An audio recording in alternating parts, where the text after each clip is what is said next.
and the first experiment which was performed by Mendel to reach the law of segregation. He took the tall plant and homozygous tall, he crossed it with the homozygous dwarf. So that he has just, we will be discussing about that. What was the conclusion? He has seen in the result all the offsprings of the F1 generation were tall, but they were not homozygous in nature, but they were heterozygous, right? When the plants from the F1 generation were allowed to crossbreed, when the plants of the F1 generation were fully grown, then they were not allowed to crossbreed, they were allowed to self-pollinate. Then the result was that once the self-pollinate, once the F1 generation self-pollinated, the resultant was that resultant plant is that the F2 generation were the mix of tall plant and short plant. What was the ratio? The ratio was, which I had discussed yesterday in my lecture, that the ratio by which they obtained was 3:1. That is, three plants were tall and one plant were short.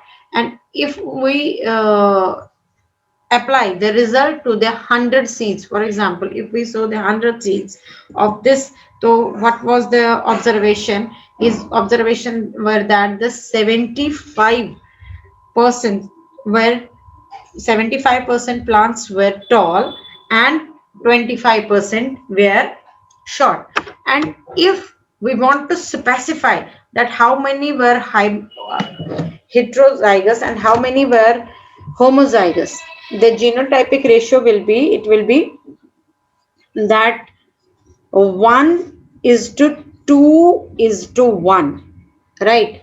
The phenotypic ratio is 1:2:1. Now what is this? 1 is the one, there will be TT, that is, this is the homozygous tall, this is homozygous dwarf, and these two are the heterozygous, although they are also tall, but this one is homozygous tall, this one is homozygous dwarf, and this is heterozygous, because here both the genes are not identical, they are non-identical. This helped Mendel to reach on the law which is known as law of segregation, where he said that the characteristic of an organism are determined by the internal factor. The characteristic of an organism are determined by the factors, right? By the factors, or what, which today we know as gene, which occur in pair. These gene occurs in pair, but it is only one of the pair of such factors can be present in the single gamete. Yesterday I have discussed with you about that they will gamete rest of every or in different cells everywhere except the sex cells, all will be present, all the factors, all the gene will be present in pair, which govern the different characteristic, but in sex cell there will be only one gene out of that pair. Now whichever gene will be there, that is the chance, whichever genes is there. Sex gametes, that is what law of segregation say, that characteristic of an organism is governed, is determined by internal gene, which these genes always occur in pair, but only one of the pair of such a factor, only one gene can be present in the single gamete. Only one factor out of that pair will be present in the single gamete. That is what we have discussed. This was all about. Now today we will be discussing about the Mendel's second experiment. Now, what was the Mendel's second experiment? He studied dihybrid inheritance.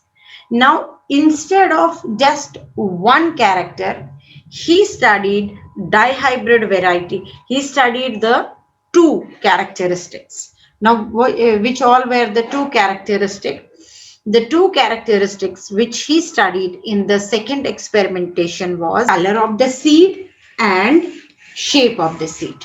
So the phenotype for the second experimentation to study the dihybrid cross is color and shape. Color of the seed and shape of the seed.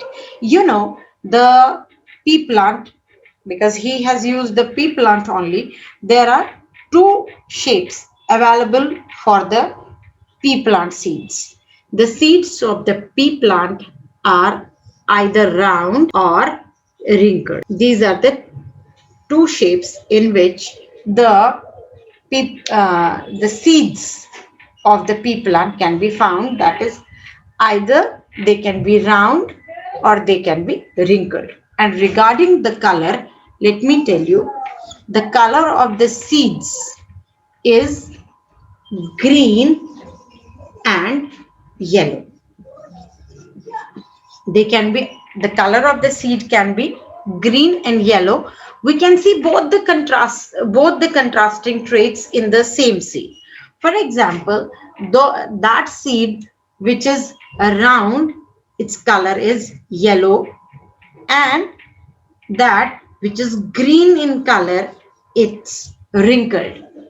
Now, how to write the genotype of this? The genotype of this will be written as like this.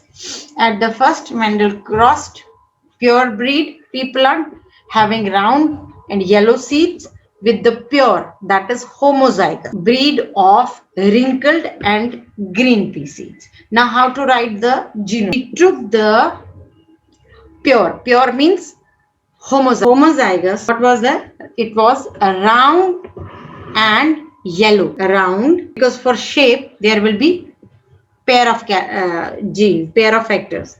Round and yellow. Okay. Then wrinkled and green. Right? One was round and yellow and one was wrinkled and green. Now your question can be that, ma'am, why didn't you use for wrinkled this R or and for representing green G? Let me tell you, there is the in physics we are having the Cartesian sign system. Here also we have to take one thing into consideration, that we have to write both the contrasting character with the same alphabet.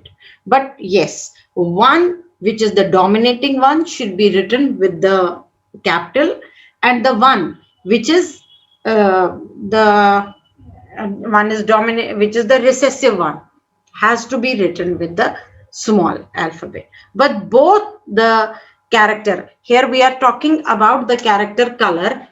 The color is yellow and green, but while writing the genotype, I have written both of them with the same alphabet, but just to differentiate that this is the dominating and this is the recessive one. I had represent the dominated with the capital and the recessive with the small alphabet. But both the phenotype has to be represented with the same alphabet. So at first what Mendel has done, he took the homozygous, both variety, both which were having the two contrasting character. One seed was round and yellow and one was wrinkled and green. But both round and yellow and wrinkled and green, they were the pure, where he allowed them to crossbreed. Then he allowed to obtain the F1 generation. Then he allowed them to self-pollinate so that to obtain the second generation. Now it was that cross will be like this, that it will round and yellow, because these are the two contrasting characteristics.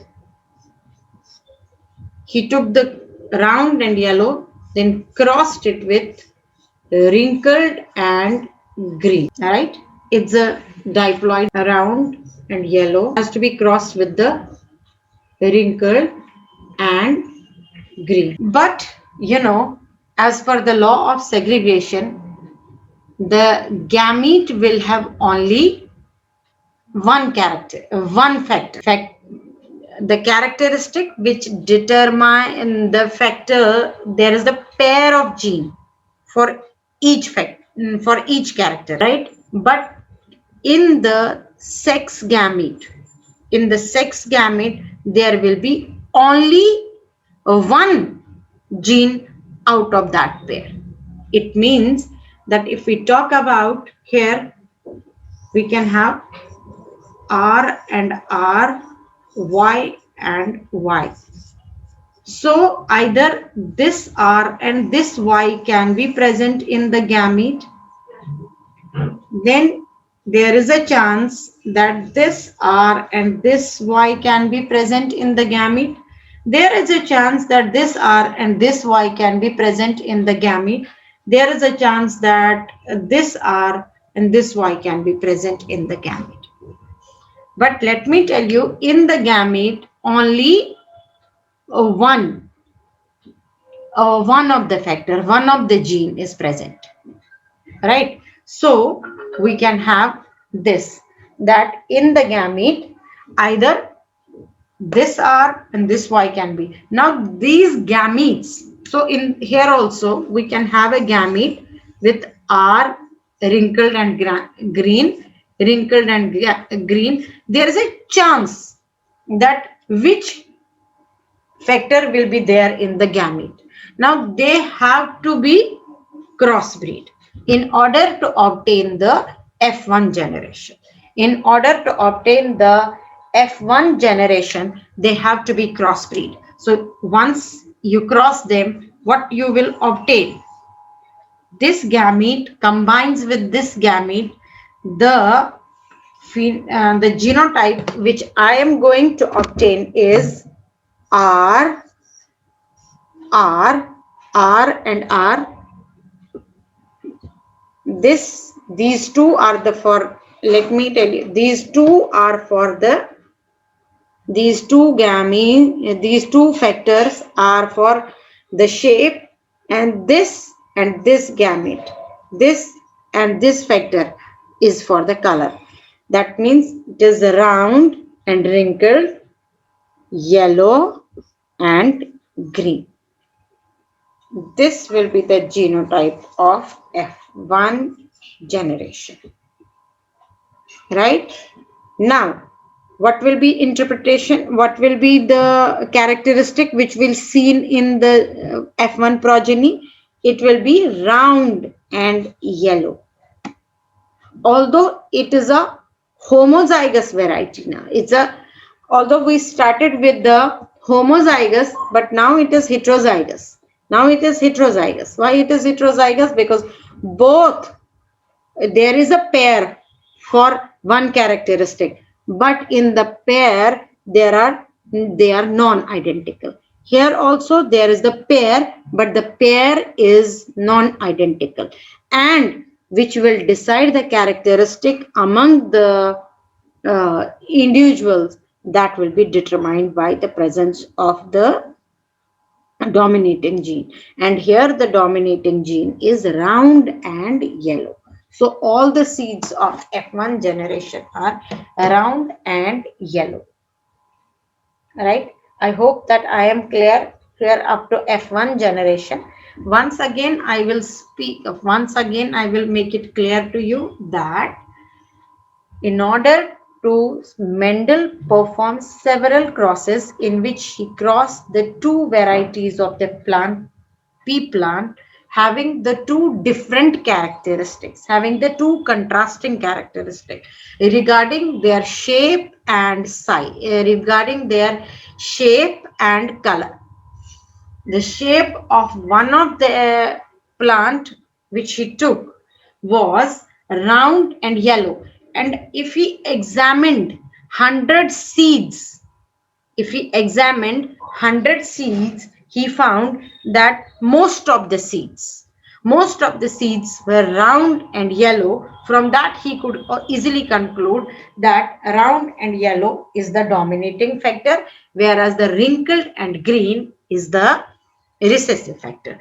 So what recessive character? Now, what he has done was that he crossed both of them, round and yellow, wrinkled and green. As I've told you that in the first only, that every character is governed by every character is governed by a pair of factors.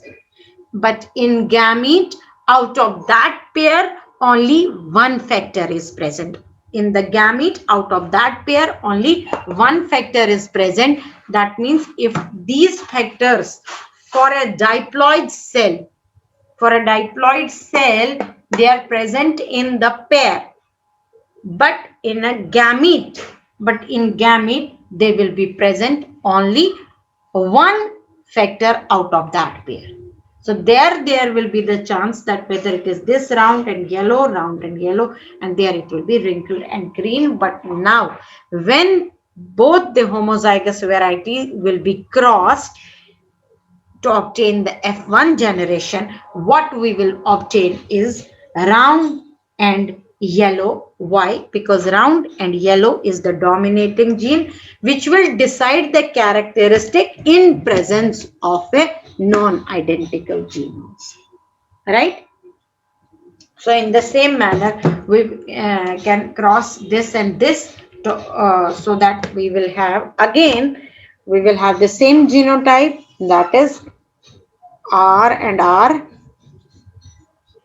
In progeny, let me tell you, in progeny, the factors again, one will be contributed, one factor will be contributed by father, and one will be contributed by another pair. In the progeny, both of them will be present. But now, who will decide the characteristic? It will be only determined by the one which is